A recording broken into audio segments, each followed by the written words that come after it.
Movie की शुरुआत में हम एक जेल को देखते हैं जिसमें जंजीरों में कैद एक कैदी को दिखाया जाता है। फिर उस जेल के सिपाही आकर उस कैदी को पब्लिक के सामने लेकर जाते हैं। इस कैदी का नाम जीन होता है। जेल के बाहर खड़ी सभी पब्लिक उसे गाली दे रही थी क्योंकि बाहर सभी लोग उससे नफरत करते हैं। तभी जेलर सबको बताता है कि 2 दिन के बाद जीन को फांसी दी जाएगी। ये सुनकर सब के सब बहुत खुश हो जाते हैं। आखिर इस कैदी ने ऐसा क्या किया था कि इसे फांसी की सजा दी जा रही थी। यहाँ से कहानी चली जाती है फ्लैशबैक में, जहाँ हम पेरिस के फिश मार्केट को देखते हैं। यहाँ हम एक फिश बेचने वाली औरत को देखते हैं। वो एक बच्चे को जन्म देती है। उस औरत को ऐसा लगता है कि उसका बच्चा जिंदा नहीं है बल्कि वो मृत पैदा हुआ है, इसलिए वो उस बच्चे को वहीं पर छोड़ देती है। कुछ ही देर के बाद वो बच्चा रोने लगता है। वहाँ मौजूद सभी लोग उस बच्चे को देख लेते हैं और उस औरत को बुरा भला कहने लगते हैं। वो उस औरत को पकड़ लेते हैं क्योंकि उन्हें लग रहा था कि ये औरत जानबूझकर अपने बच्चे को यहाँ पर फेंक कर जा रही थी, इसलिए उस औरत को सजाए मौत दे दी जाती है। ये वही बच्चा है जिसे प्रेजेंट टाइम में फांसी होने वाली है। इस बच्चे यानी कि जीन का इस दुनिया में कोई नहीं है, इसलिए इसे अनाथ आश्रम में भेज दिया जाता है। उस आश्रम के हालात ठीक नहीं थे क्योंकि वहाँ जो बच्चे थे वो जीन को मारने की कोशिश करते हैं, क्योंकि उन्हें ऐसा लगता है कि अगर जीन यहाँ पर आएगा तो इन बच्चों में से किसी न किसी एक की जगह छिन जाएगी। तभी वहाँ पर वो लेडी जिसका वो अनाथ आश्रम था वो आती है। वो सब बच्चों को सजा देती है और धीरे धीरे वक्त बीतने लगता है। अब जीन 5 साल का हो चुका है। 5 साल का होने के बाद भी जीन ने अभी तक अपने मुंह से एक शब्द नहीं बोला, जिससे लगता है कि शायद ये गूंगा तो नहीं है, लेकिन उसके पास एक एबिलिटी होती है और वो है उसके सूंघने की ताकत। वो किसी भी चीज को सूंघ कर बता देता है कि ये क्या है। धीरे धीरे वो अपना वक्त अनाथ आश्रम में गुजारता है। अब वो 13 साल का हो चुका है। 13 साल के बाद अनाथ आश्रम की ओनर उसे एक जानवरों की खाल बेचने वाले आदमी के हाथ में बेच देती है। जैसे ही वो ओनर जीन को बेचकर जाती है, कुछ चोर उससे पैसे छीन कर उसको मार देते हैं। दरअसल जीन के साथ एक और खास बात ये होती है कि जो भी उसे अपने से दूर करता है उसकी मौत हो जाती है। अब वो आदमी जिसने जीन को खरीदा था वो उसे अपने साथ ले जाता है। वो जीन से बहुत काम करवाता है। वो पहली बार जीन को पेरिस की गलियों में लेकर जाता है। तभी जीन को एक खुशबू आती है। वो उस खुशबू का पीछा करने लगता है और यहाँ वो पहुँच जाता है एक शॉप के पास। ये दुकान होती है परफ्यूम की। यहाँ पर सभी परफ्यूम को देख रहे होते हैं और उसे चेक कर रहे होते हैं। जीन को ये खुशबू बहुत अच्छी लगती है। तभी जीन को वहाँ पर एक और खुशबू आने लगती है। ये खुशबू उनसे कुछ अलग सी होती है। दरअसल ये खुशबू एक फल बेचने वाली लड़की के पास से आ रही थी। वो उसके पास जाता है। लड़की को शायद ऐसा लगता है कि जीन भूखा है, इसलिए वो उसे खाने के लिए फल देती है, लेकिन जीन उस लड़की का हाथ पकड़कर सूंघने की कोशिश करता है। ये देखकर लड़की डर के वहाँ से भाग जाती है, लेकिन जीन के पास सूंघने की ताकत थी, इसलिए वो एक बार फिर से सूंघते हुए उस लड़की तक पहुँच जाता है। जब लड़की उसे दोबारा अपने पास देखती है तो वो डर के चिल्लाना शुरू कर देती है। जीन उसके मुंह पर हाथ रख देता है कि अगर लड़की इसी तरह चिल्लाती रही तो लोग उस जगह पर जमा हो जाएंगे और जीन को बहुत बुरी तरह से मार देंगे। जब लोग वहाँ से चले जाते हैं तब जीन अपना हाथ उस लड़की के मुंह पर से हटाता है, लेकिन तब तक वो लड़की मर चुकी थी और जिस खुशबू को वो ढूंढते हुए उस लड़की तक आया था वो भी अब बंद हो चुकी थी। जीन उस लड़की को मारना नहीं चाहता था। जीन को उसी शहर में एक आदमी को खाल की डिलीवरी देने जाना था। जब वो वहाँ जाता है तो देखता है कि ये तो एक बहुत बड़ी परफ्यूम की दुकान है। दरअसल इसका ओनर बहुत पहले परफ्यूम का बिजनेसमैन था, लेकिन अब इस शहर में परफ्यूम के बहुत सारे बिजनेसमैन हो गए थे तो उसका काम ठप हो गया था। जीन जब इस जगह जाता है तो देखता है कि यहाँ बहुत सारे परफ्यूम रखे हुए थे। वो वहाँ के ओनर को परफ्यूम सूंघकर उसकी खुशबू के बारे में बताता है। साथ ही वो ओनर के लिए तरह तरह के परफ्यूम को मिक्स करके एक नई खुशबू बनाता है और ये सभी फ्रेग्रेंस इतनी अच्छी होती है कि वहाँ का ओनर मेस्मराइज्ड हो जाता है। जीन उसके लिए एक ऐसा परफ्यूम बनाता है जिसे सूंघने के बाद उस ओनर को अपनी गर्लफ्रेंड याद आ जाती है। अब वो फैसला करता है कि वो जीन को खरीद कर रहेगा ताकि वो नए नए परफ्यूम बना सके और एक बार फिर से इसकी वजह से उसका परफ्यूम का बिजनेस चलने लग जाए। उसके बाद वो जीन को उस आदमी से खरीद लेता है। जब वो आदमी जीन को बेच देता है तो उसकी भी मौत हो जाती है, क्योंकि जो कोई भी जीन से पीछा छुड़ाना चाहता है उसकी मौत हो जाती है, जैसे कि उसकी माँ, अनाथ आश्रम की वो लेडी और अब इस आदमी की। अब जीन इस परफ्यूम के व्यापारी के पास है। वो जीन को सिखाता है कि किस तरह से परफ्यूम बनाया जाता है। साथ ही वो उसे बताता है कि इस दुनिया में अलग अलग तरह के सिर्फ 12 परफ्यूम है और आज तक 13वां परफ्यूम नहीं बन पाया, और अगर किसी ने 13वां परफ्यूम बना दिया तो वो दुनिया का सबसे बेहतरीन परफ्यूमर होगा। जीन कहता है कि मैं वो 13वां परफ्यूम जरूर बनाऊंगा, जीन की वजह से एक बार फिर से परफ्यूम का व्यापारी पूरे पेरिस में फेमस हो जाता है। इस बात से वो बहुत खुश होता है। वो जीन को अपने परफ्यूम बनाने के सारे तरीके बताता है, लेकिन जीन उसके बताए गए तरीकों से सेटिस्फाई नहीं होता, क्योंकि उसके तरीकों में कहीं न कहीं कोई न कोई कमी होती है, जिसकी वजह से वो 13वां परफ्यूम नहीं बन पा रहा था। इस वजह से जीन उदास हो जाता है और वो बीमार भी हो जाता है। उसके बीमार होने से परफ्यूम का व्यापारी बहुत दुखी होता है, क्योंकि अगर जीन को कुछ हो गया तो उसका बिजनेस एक बार फिर से ठप हो जाएगा। और वो जीन को बताता है कि अगर तुम्हें 13वां परफ्यूम बनाना है तो तुम्हें फ्रांस के शहर ग्रासी में जाना होगा।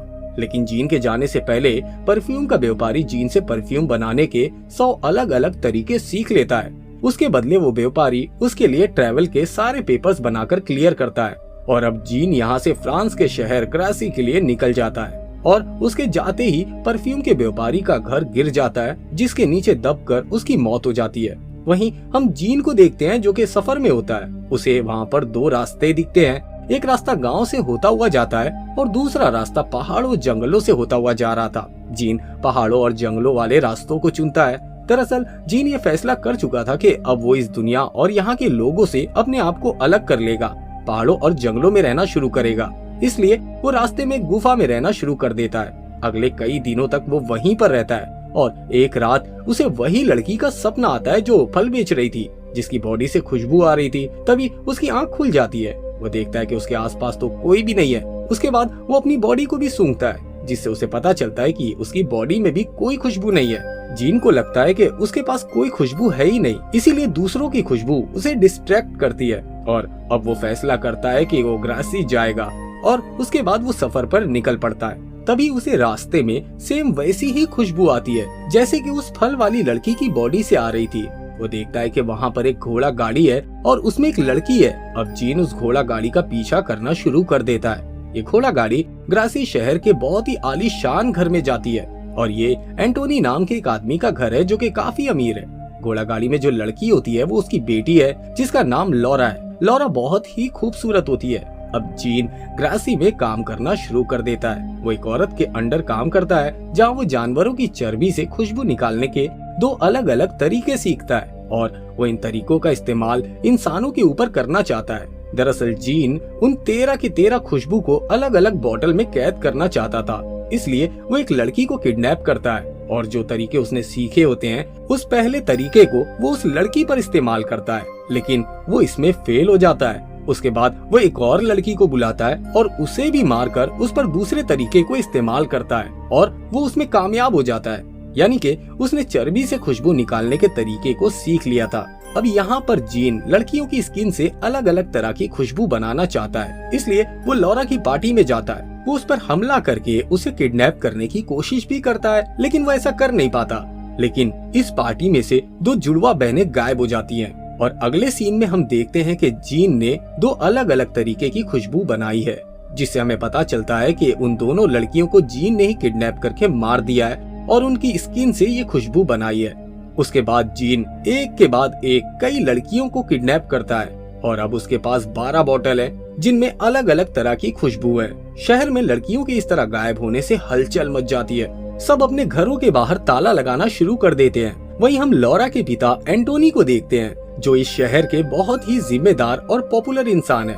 वो बताते हैं कि अभी तक जितनी भी लड़कियों की बॉडी मिली है उनके जिस्म पर किसी भी तरह की जबरदस्ती के निशान नहीं है। जो भी शख्स इन लड़कियों को पकड़कर मार रहा है उसका कोई ना कोई खास मकसद है। पूरे शहर में दहशत का माहौल होता है, सबके दिलों में डर होता है। वो सब के सब चर्च में जाते हैं, जहाँ पर वो सभी चर्च के फादर से मदद की अपील करते हैं। तभी चर्च में एक आदमी आकर लड़कियों को पकड़कर मारने वाले शख्स की पकड़ने की खबर सुनाता है, जिसे सुनकर चर्च में मौजूद सभी लोग खुश हो जाते हैं। लेकिन लौरा के पिता को इस खबर पर यकीन नहीं होता और वो अपनी बेटी के लिए फिक्रमंद होता है। वो ये शहर छोड़कर जाने का फैसला करता है और अगले ही दिन अपनी बेटी को लेकर निकल जाता है। जीन शहर से जाती हुई लौरा की खुशबू को एक बार फिर से फील करता है। वो फिर से लौरा का पीछा करता है और अपनी एबिलिटी से उनको ढूंढ लेता है। जीन के पास एक लेडी का कुत्ता भी होता है जिसे जीन ने मारा था और वो कुत्ता अपनी मालकिन के कपड़ों और बालों को ढूंढ लेता है, जिसे जीन के साथ काम करने वाला आदमी देख लेता है।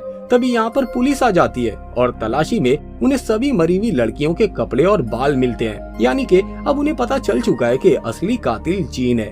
वही लॉरा के पिता एंटोनी को दिखाया जाता है, जो कि एक होटल में रुकते हैं। वो लॉरा के कमरे की चाबी अपने पास रखते हैं, लेकिन जब वो रात को सो रहे होते हैं तब वहाँ पर जीन आता है, जो वहाँ मौजूद चाबी को उठाता है और लॉरा के कमरे में जाता है। अगली सुबह हमें दिखाया जाता है कि जीन के पास एक और खुशबू की बोतल है। ये देखकर हमें समझ में आ जाता है कि अब लॉरा भी इस दुनिया में नहीं रही और अभी तक जीन ने जो अलग अलग 12 बोतल की खुशबू बनाई थी, वो उन सभी खुशबू को एक बोतल में मिलाकर 13वीं खुशबू बना देता है। वहाँ पर सिपाही आ जाते हैं और जीन को पकड़ लेते हैं। अब कहानी प्रेजेंट में चलने लगती है और आज जीन को मौत की सजा होने वाली है।